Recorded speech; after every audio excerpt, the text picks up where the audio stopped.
chapter 3. In Colossians chapter 3, it says, "Therefore, as the elect of God, holy and beloved, put on tender mercies, kindness, humility, meekness, long-suffering, bearing with one another and forgiving one another. If anyone has a complaint against another, even as Christ forgave you, you also must do. But above all these things, put on love, which is the bond of perfection. And let the peace of God rule in your hearts, to which also you were called in one body, and be thankful. Let the word of Christ dwell in you richly in all wisdom and teaching and admonishing one another in psalms and hymns and spiritual songs, singing with grace in your hearts to the Lord. And whatever you do in word or deed, do all in the name of the Lord Jesus, giving thanks to God the Father through him." So as you see through Colossians, Paul has given us a direction in how we should live our lives and how we should be as Christians. And the more I think about our Christian life and being a Christian and how we should be, how we should present ourselves to the world, how we should present ourselves to each other, most importantly, how we should present ourselves to God and how we should live our lives. And what keeps coming to my mind, because this is something that I try to work on, need to work on better, each time during the day I have to think about this, and this is how we speak to each other, how we talk to each other, because that's usually, it could be one of the first impressions someone gets of us, isn't it? Of what we say to them, of how we say it to them. That's just as important as what we say. And the conversation that we have, that can direct our day. It can direct our conversation towards someone. It can determine whether we're going to have a discussion with someone or an argument with someone. It can determine whether we're even going to be able to teach someone. How we speak is important. And if I've been criticized for something most of my life, probably my mouth is the main one. From my parents to my teachers to everyone else, you need to watch your mouth. And it's mostly because you talk too much. And I guess that's why I became a preacher, so at least I had an avenue to do it, and people can't say much to me while I am doing it, But I think it is important. So I want to talk about some things where, and mostly out of Proverbs, that Solomon says that this is how we are to be, and this is what we should be. And starting in Proverbs 17 and 28, it says, "Even a fool is counted wise when he holds his peace, but when he shuts his lips, he is considered perceptive." So first and foremost, maybe sometimes we just need to shut up. Plain and simple, speaking for myself, sometimes I just need to hush. Sometimes I just need to be quiet. Sometimes it's not... Sometimes I don't have to say something. See, sometimes we think we always have to say something. We always have to speak, when sometimes maybe all we need to do is hush. Maybe all we need to do is be quiet. Maybe all we need to do is listen. Sometimes people think, well, I don't need to listen to what somebody else says. Well, maybe we do. And then maybe we can know what we should say. And maybe we should know how we should say it. In Proverbs 21 and 23, it says, "Whoever guards his mouth and tongue keeps his soul from trouble." And I thought about this verse a lot. How much trouble would I have stayed out of if I just held my tongue? What about you, Mike? How much would you stay out of? A lot. Sometimes we would stay out of a lot of trouble if we just, I had someone say something to me one time. They said, "You just couldn't let it go, could you? You just couldn't let it go." And I can't. Sometimes I just can't. My mouth this week almost gave me a ticket while mowing a yard. You ever got a ticket mowing the yard? I almost got a ticket mowing the yard because of when the gentleman pulled up. He was pretty hot when he pulled up. I was hot from mowing, and he said I did something that I didn't do. And so I defended myself. I thought I was defending myself, but the more I talked, the worse it got. And I realized, okay, he's got the power. He's going to write the ticket. As John said, I'm going to get my pound of flesh. If he's going to write the ticket anyway, I'm going to say what I need to say. And finally, I turned it around and talked myself out of it. It was about blowing grass on the road that I didn't do. But I realized after that, you could have just hushed. You could have just been quiet and just let him say his piece, because he was the one in authority, and let him go on about his business, and you could have just went on about your business. But no, I couldn't let it go. So that's where we were, in the middle of a parking lot having that discussion. But it ended well. It ended okay.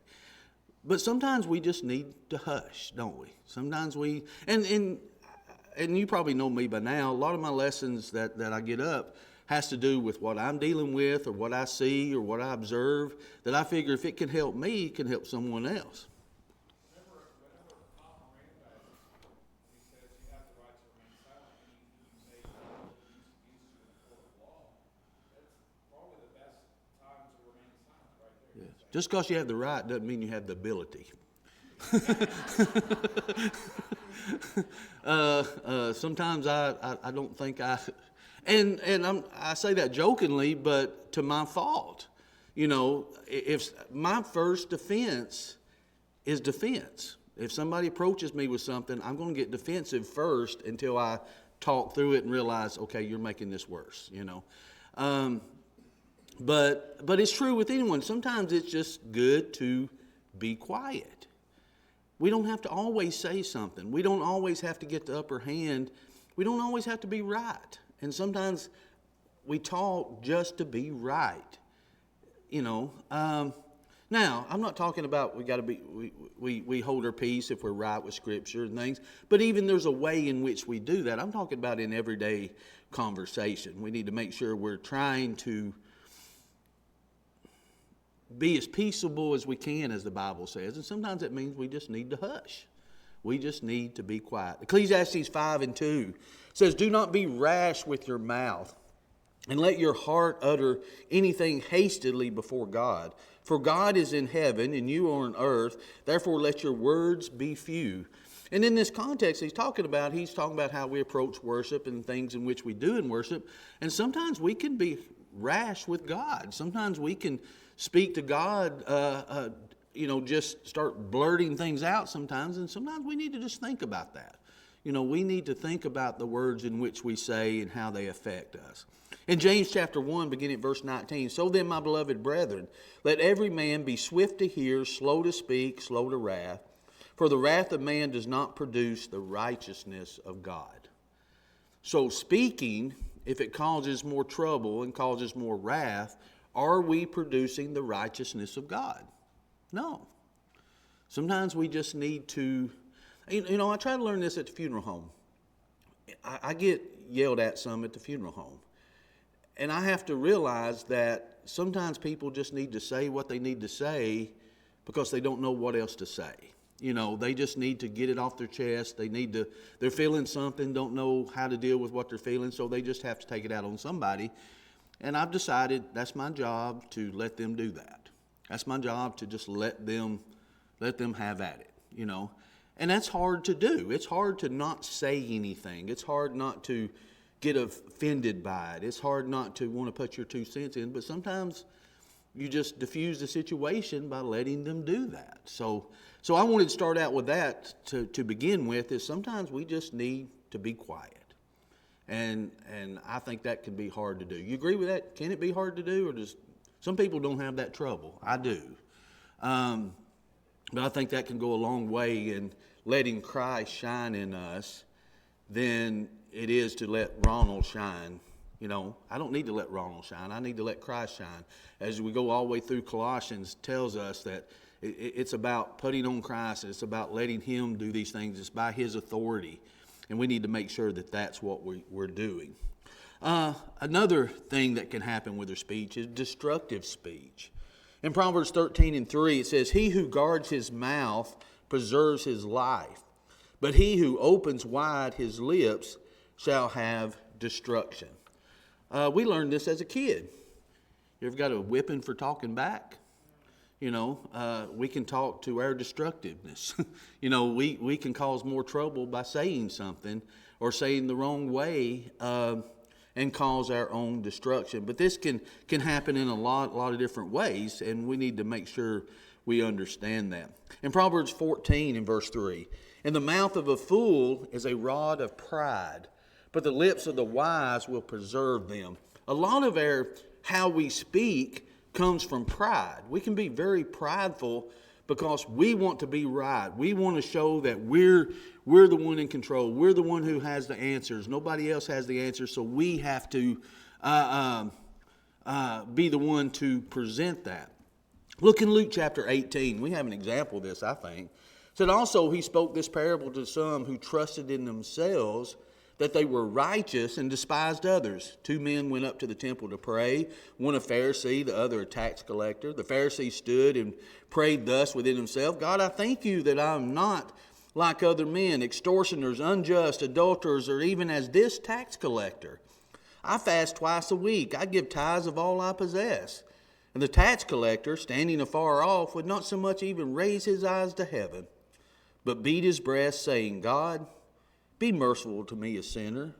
I tell you, this man went down to his house justified rather than the other.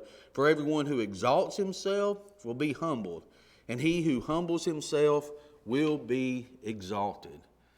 Sometimes we get into this to where we think that it's all about me and I'm the righteous one. And Jesus said, look over here at this one. Look at the one how he prayed to God.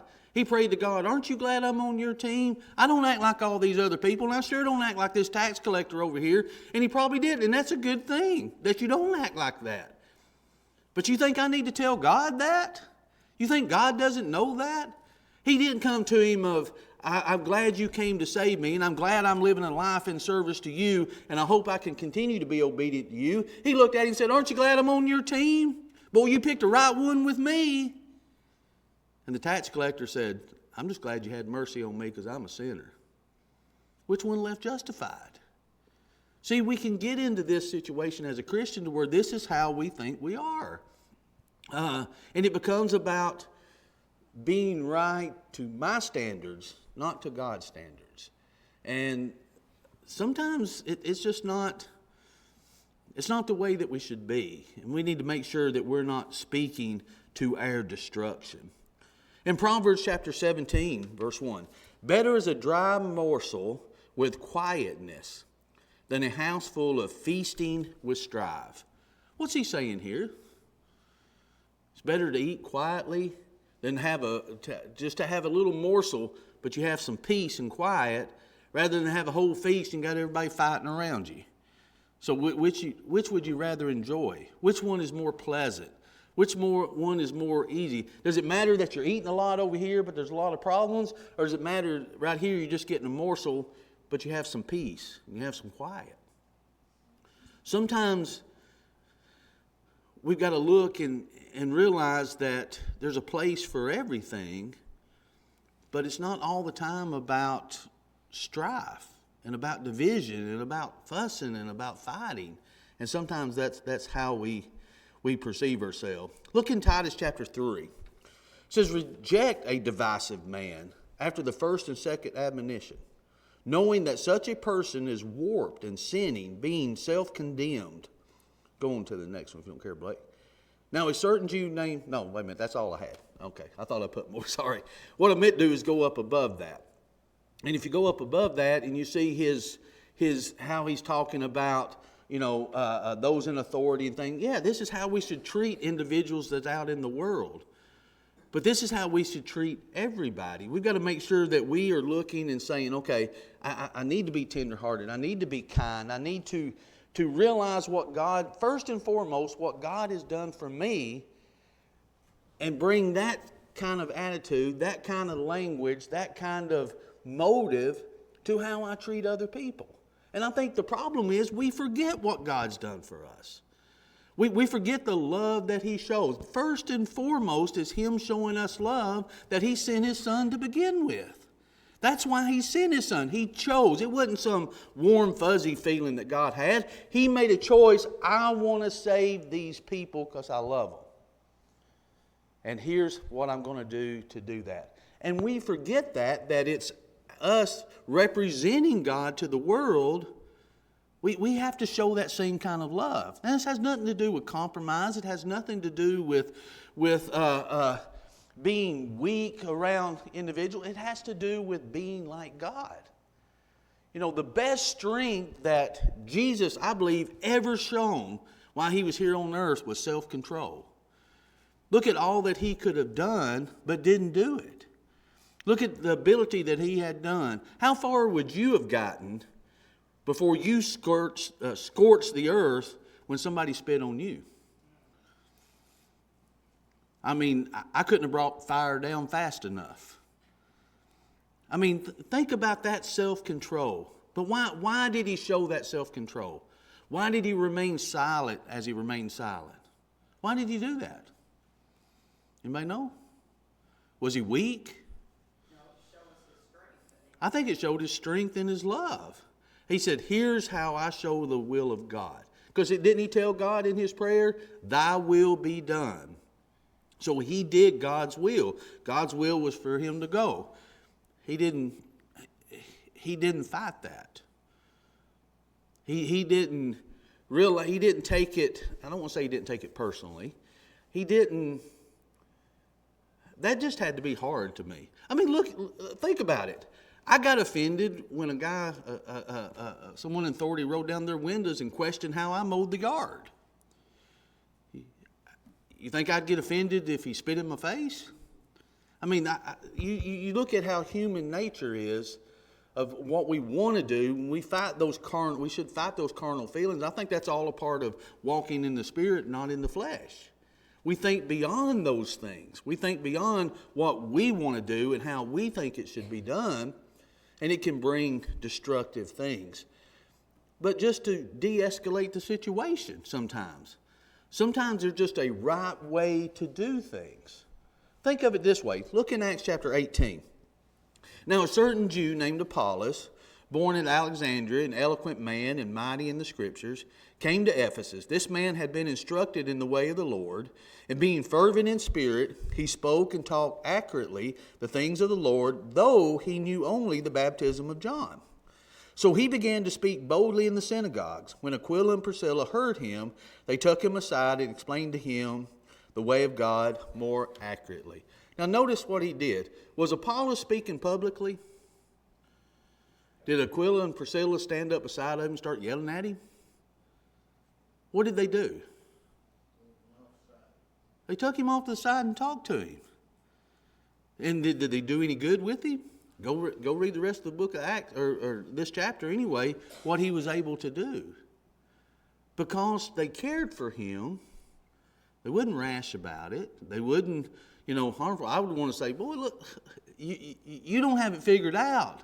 You're not teaching right. All you know is the baptism of John. Quit teaching these things. Except they did that, but they took him aside to do it. Now, he was speaking publicly, but they took him aside to do it. I can't take credit for that. My wife was actually talking about that this morning. We were talking about another situation. She said, now, how would Aquila and Priscilla, how did they handle this situation? I'm like, yeah, you're right. And I thought, I'm going to add that in my lesson. That makes sense, See, all these great ideas aren't always mine, so some of them come somewhere else. But I think about this. I think about situations I get into on an everyday basis. How do I handle situations? How would I want someone to handle that to me? How would I want someone to approach me? I think I'd want them to approach me to know that first and foremost, they care enough about me to approach me and how they do it.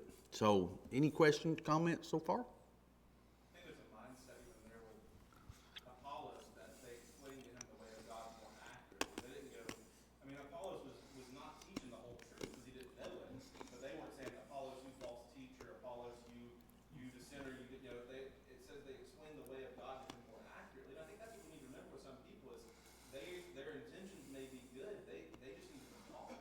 It's not that they're totally off base, have no concept. Apollos had a concept, but I like that word more accurately. They didn't say, Apollos, we got to upturn the tea table, and you totally missed the mark, and you're a false teacher. They said, hey, there's something you don't know. Yeah. Let's teach it to you. And I think that mindset is what can set it apart from the very beginning. And view it with that kind of heart. Yeah, I mean, think about it. I think everybody in this room needed to be taught the scriptures more accurately at some point, because it's only what we know at the time. You know, there's things I can look back on lessons or on Bible classes or even in studies that I've done and think, okay, I've got a different perspective on that now because I understand things more accurately here, or someone has explained it more accurately to me. So I can go back and study it and look. That's profitable. That's how you encourage. That's how you rebuke. That's how you refute. All of that in the whole nutshell of it is how you, to me, give hearing to the gospel. And I think that's what Jesus always did. But it comes down to our speech, of how we talk to people every day in our lives, or how we talk to people in Bible studies, or how we talk to the cashier at the supermarket, whatever it is. It's how we present the gospel by our speech, because that's what people's going to hear from us, isn't it? They're going to see us in their everyday life. They're going to see us in what we do. So is what we're doing and saying, does it match up with what we're trying to teach? And if it doesn't match up, then we've got to fill in that gap. We've got to make sure that that's what we're supposed to be doing. And there's a lot of ways that we could use our language, both for good and bad. In Proverbs 15:1, it says, a soft answer turns away wrath, but a harsh word stirs up anger. Okay, say I'm having a discussion. Say me and Mike is having a discussion, and it's over on how we think we should do something in everyday life. I don't know, how we think we should mow the yard. He thinks you should, he does it the wrong way, where you mow in circles. I do it the right way, where you do it in lines. And we're talking about this. We're discussing this. And he says something I think's wrong. That's not my opinion, because my opinion is better than his opinion, because it's my opinion, right? That's how we think sometimes. So how do I respond to something? If he says something I don't agree with on mowing the yard, how do I respond with that? Do I respond with a soft answer, but still get my point across, or a harsh word? Which way would you rather receive it? Would you rather me tell you wrong softly, or tell you that you're wrong in a harsh word? Softly. It's the same. I mean, I make a joke out of this to prove a point, is our tone and how we say something can determine how the outcome of that conversation is going to go. I tell you, I've missed a lot of opportunities in my lifetime of being able to teach someone because I didn't approach them right. And I'm willing to admit that now. I wasn't willing to admit it then, but I'm willing to admit it now, that I come at it as, or in anything that I'm discussing at work. It's, somebody will say something and I'm like, well, that's fine. You can do it that way. If you want to do it wrong, go ahead and do it that way. Here's the way you should do it. That's always my approach. Why? Why is that my approach? Well, it's my way. I think, and sometimes we can be harsh with that. And it's just, we've got to realize, as corny as it sounds, we do have to ask ourselves, is this how Jesus would do it? That sounds just kind of cliche and things, but really, isn't that who we are? Isn't that what Colossians tells us? When we come up, don't we put on Christ in baptism? So it's not our life anymore. I beseech you, brethren, by the mercies of God, that you present your bodies a living sacrifice, holy and acceptable unto God, which is our reasonable service. Be not conformed to this world, but be transformed by renewing of your mind, that you may prove what is that perfect, acceptable will of God. Isn't that what Paul said in Romans 12? Isn't that what he said that it's not our life anymore? We sacrificed our life. It has nothing to do with what I want, what my will is, what my feelings are. It had nothing to do with that anymore. It's all about thy will be done from that point on. So what is his will to be done? And I think that's what we have to think of when we're speaking, when we're in our actions, whatever it is that we're doing. In Proverbs 12 and verse 18, there is one who speaks like the piercing of a sword, but the tongue of the wise promotes health. Well, you can stab somebody or you can help somebody. We choose to do that by how we speak. I mean, think of words. How damaging are words? Are they pretty damaging? You ever had anybody say anything hurtful to you? You ever had anybody say anything angry to you? Can you remember what they said? You don't ever forget it. Ever. That's how damaging words are. That's how damaging things we say. We think something we do, somebody's bad. Think about what you say. That stays with them. No matter what happens from that point on, that never leaves you. Now, you can forgive them. You can do, all of these things there, but you can't make it leave your mind. So words are important. Words mean something. And speaking for myself, I don't think I give it the due that it is. I don't see how, I don't think of it as important as it is. And it's very important what you say. It's important what you say here. I used to tell the teenage boys when they were working up lessons, I said, you can make mistakes. You may not, you may, miss a word, or you may do this. And sometimes we worry about those things. But the number one thing you need to worry about is, are you saying what comes from the Scriptures? Because those words matter.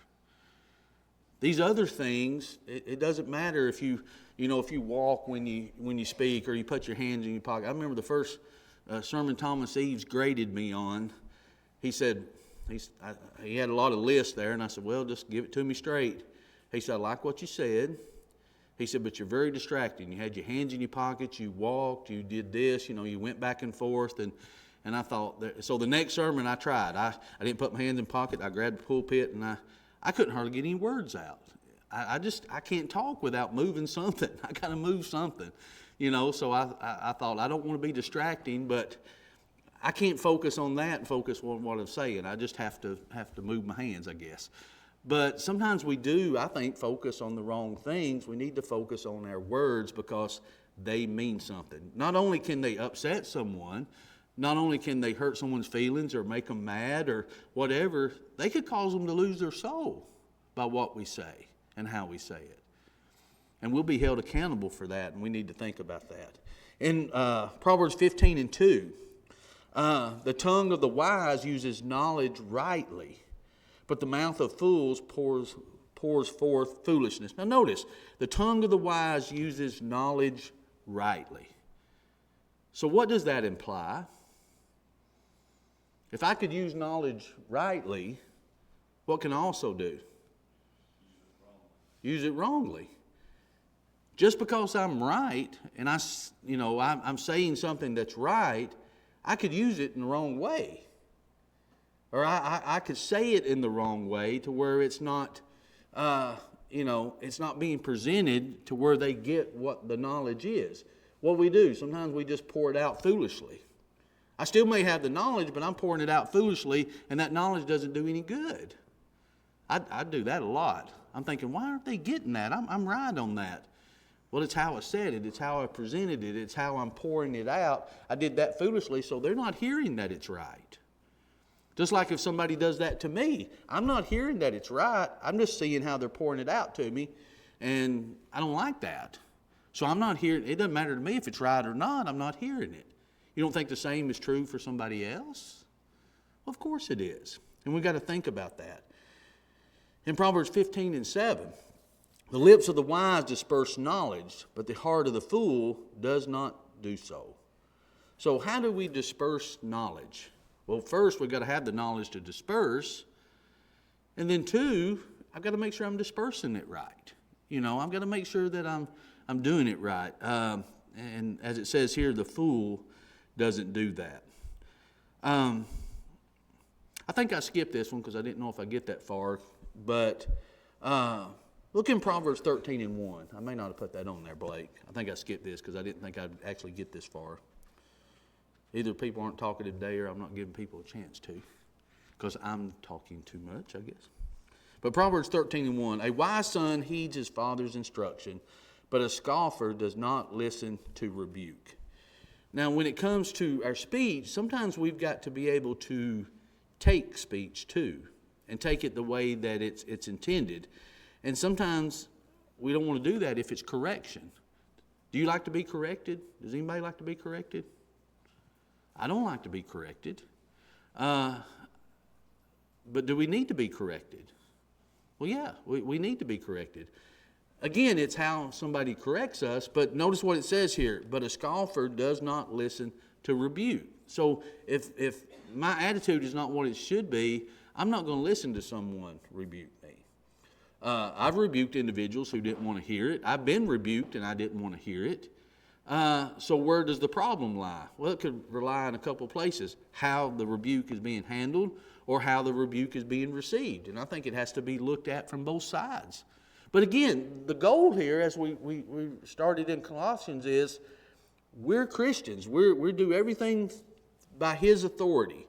Everything that we do, word and deed, is by His authority, the way that He says it should be done.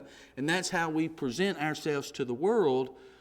I'm just saying from a speech point of view, how are we doing on that? If we were to get graded, what would our grade be?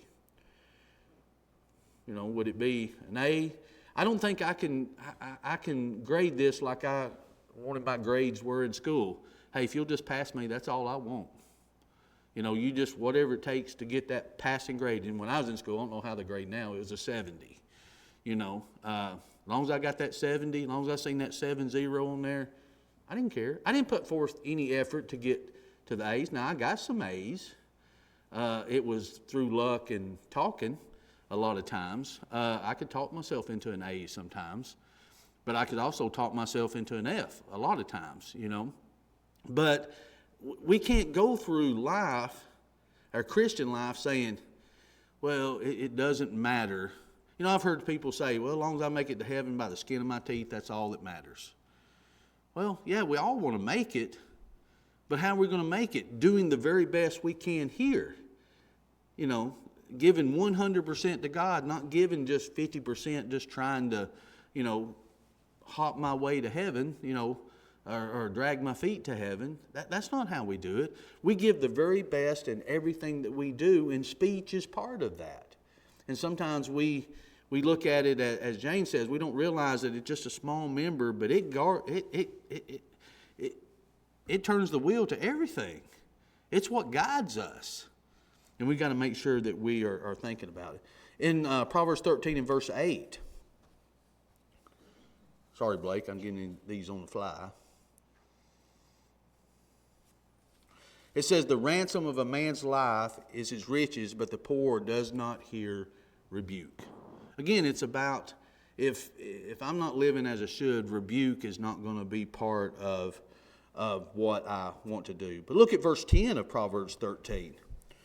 It says, by pride comes nothing but strife, but with the well-advised is wisdom. What about taking advice? Anybody ever took you aside to give you some good advice?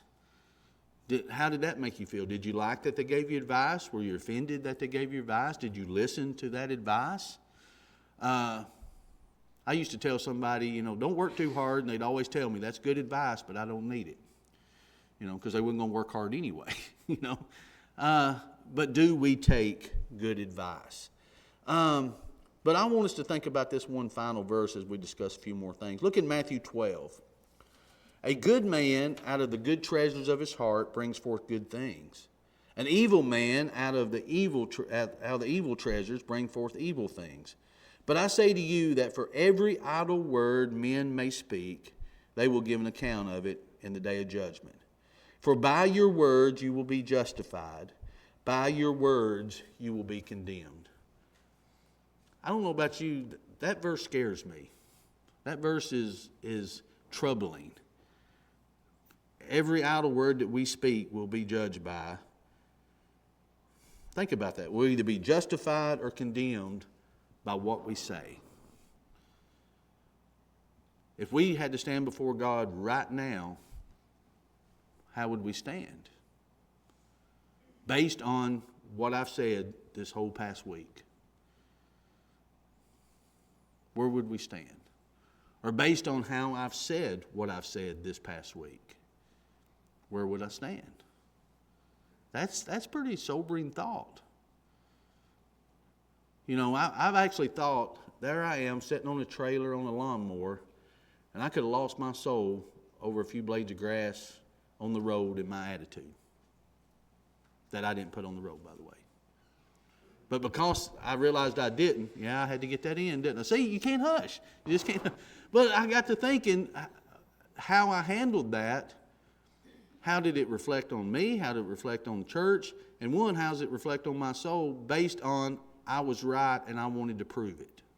And that's all it was about. I was right. I didn't do it. And I wasn't going to hush till they agreed with it. I finally did because, they had the upper hand. But think about, is it really worth it? Are things like that, everyday situations, are they worth their soul? Say I won that argument, but left the impression of, that was the most hateful man I ever heard in my life and all that. Did I really win? No. How we speak matters. How people perceive us as we speak matters. And I think that we need to give that some consideration. Any final thoughts? I think we want to be vindicated as quickly as possible. In many ways, I think we do whatever. We want that immediate, we think of immediate gratification, but I think that vindication is so hard. We don't want to leave any conversation with it, having given somebody else the final word, let them have the joy of knowing they were right or we were wrong. Yeah. And I think it's like you talked about your Psalms class, that vindication has to come from God. It has to be from God in time. On that last day, if we are saved, if we go to heaven with God, that's our vindication. That's the vindication where everybody will know He's one of God's. Mm-hmm. He through the trials He's proved right. But if we are so hungry for that vindication now, like you said, we can give it all away. We can give it all away just for the praises of men. I tell you, one of the greatest, most interesting, helpful things for me at studying the Psalms is how David approached God with his problems, his anger, and then that ties in with me with Paul talks about give place to your wrath. That's what David was doing. Sometimes, we're frustrated. Sometimes we're upset. Sometimes we want to be heard, but it's not profitable to do so. Give it to God. Give place to that wrath. Tell God what you're feeling. And what does that do? That helps you. God knows what you're going through. It doesn't escalate a situation with someone else. And it does what you wanted it to do in the first place. You just wanted to say it. Well, say it. But sometimes it's not the best thing to say it to the person. Tell God how you're feeling, what you want to say. And because God knows what you're feeling anyway. And I think that will help us. Any final thoughts? I appreciate you listening.